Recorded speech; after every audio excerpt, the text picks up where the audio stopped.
Verujem da će privreda Srbije, koja će u ovoj godini zabeležiti posle prošlogodišnjeg pada od gotovo 3%, pozitivnu stopu rasta, nadamo se rastu bruto domaćeg proizvoda od oko 2%,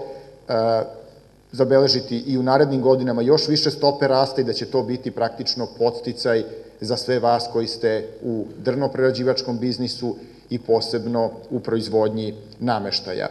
Želim takođe da skrenem pažnju pre svega domaćoj industriji nameštaja na slobodnu trgovinu koja je iz Srbije moguća sada sa sve više zemalja. Od ove godine je, pored već poznatih Ruske federacije, CEFTE, Belorusije, Srbija u režimu slobodne trgovine sa Turskom, od pre nekoliko nedelja i sa Kazahstanom, i to su tržišta na kojima mi imamo prođu. Još uvek onaj brend,